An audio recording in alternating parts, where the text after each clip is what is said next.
మార్చి 29 స్వర్గీయ నందమూరి ఎన్టీ రామారావు గారు స్థాపించిన తెలుగుదేశం పార్టీ ఈ రోజుకి 44 వసంతాలు పూర్తి చేసుకుంది. ఈ సందర్భంగా మనందరం తెలుగుదేశం పార్టీ అభిమానులుగా, కార్యకర్తలుగా, నాయకులుగా మన పార్టీని, మన పార్టీ సిద్ధాంతాన్ని, పార్టీ ఆశయాల్ని పాటించవలసిన బాధ్యత ఎంతో మన మీద ఉంది.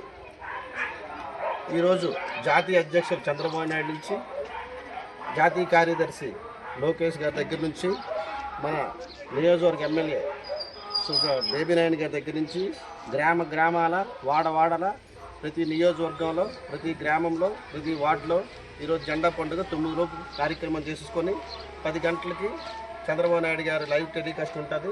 ప్రతి నియోజకవర్గంలో కూడా స్క్రీన్ ఏర్పాటు చేశారు.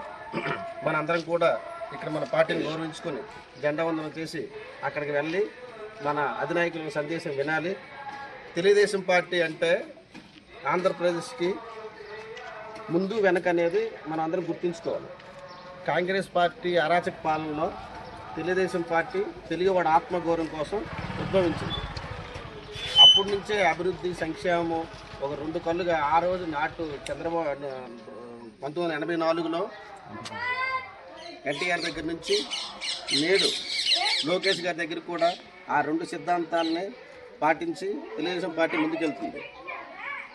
2 రూపాయల కిలో బియ్యం స్టార్ట్ చేసి ఆడపిల్లలకు కూడా సమాన హక్కు కల్పించాలనే సదుద్దేశంతో ఎన్టీఆర్ గారు స్థాపించి ఆయన వారసత్వాన్ని మన తెలుగు పద్ధతులకి, సాంప్రదాయాలకి అభివృద్ధి చేస్తూ టెక్నాలజీని ముందుకు తీసుకెళ్తూ విజన్ 2020 అని, మళ్ళీ విజన్ 47 అని ఒక నవశక నాంది పలికిన చంద్రబాబు నాయకత్వంలో, ఆయన నాయకత్వంతో పాటు యువకుడుగా స్పీడ్ ఆఫ్ డూయింగ్ బిజినెస్లో దూసుకుపోతున్న మన లోకేష్ గారు సాధార్యంలో మనందరం కూడా కలిసి పనిచేస్తున్నాం. హైదరాబాదు అంటే మహానగరాన్ని సైరాబాద్గా నిర్మించి ఐటీకి ఇప్పుడు ప్రపంచమంతా ఐటీ చుట్టూ తిరుగుతుంది. దానికి నాంది పలికిన వ్యక్తి చంద్రబాబు నాయుడు గారు. ఆయన విజన్తో అప్పుడు ఐటీ అంటే చంద్రబాబు నాయుడు, ఇప్పుడు మళ్ళీ క్వాంటమ్ కంప్యూటింగ్ అనేది కూడా చంద్రబాబు నాయుడు తీసుకొస్తున్నారు. ఆర్టిఫిషియల్ ఇంటెలిజెన్స్ కూడా చంద్రబాబు నాయుడు తీసుకొస్తున్నారు. కుక్కల సింపుని ఇస్తరులాగా ఉన్న మన రాష్ట్రాన్ని 60 లక్షల కోట్ల పెట్టుబడి తెచ్చి నవ్యాంధ్రగా, సువర్ణాంధ్రగా, అన్నపూర్ణాంధ్రగా దేశంలోనే నెంబర్ 1గా తీర్చిదిద్దుతూ రోజుకి 18 గంటలు కష్టపడుతూ తండ్రి కొడుకులు కూడాను మన రాష్ట్రాన్ని ముందుకు తెలియడానికి ఎంతో కృషి చేస్తున్నారు. మనం కూడా మనలో మనం మాట్లాడకుండా, మనలో మనం ఏ రాగదేశం లేకుండా పార్టీ బలోపేతం కోసం మన గ్రామంలో, మన వార్డులో, మన ఊర్లో, మన నియోజకవర్గంలో ప్రతి ఒక్కరు కూడా స్వార్థాన్ని వీడి అసూయ ద్వేషాలు మానేసి ఓన్లీ పార్టీయే ఎజెండా. ఎమ్మెల్యేలు ఉంటారు, నాయకులు ఉంటారు, పోతారు, కానీ తెలుగుదేశం పార్టీ అనేది పర్మనెంట్.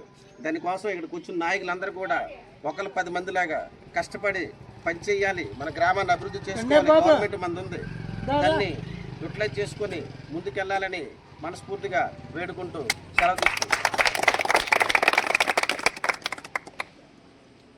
బాగా అభివృద్ధి కార్యక్రమాలు జరుగుతాయి.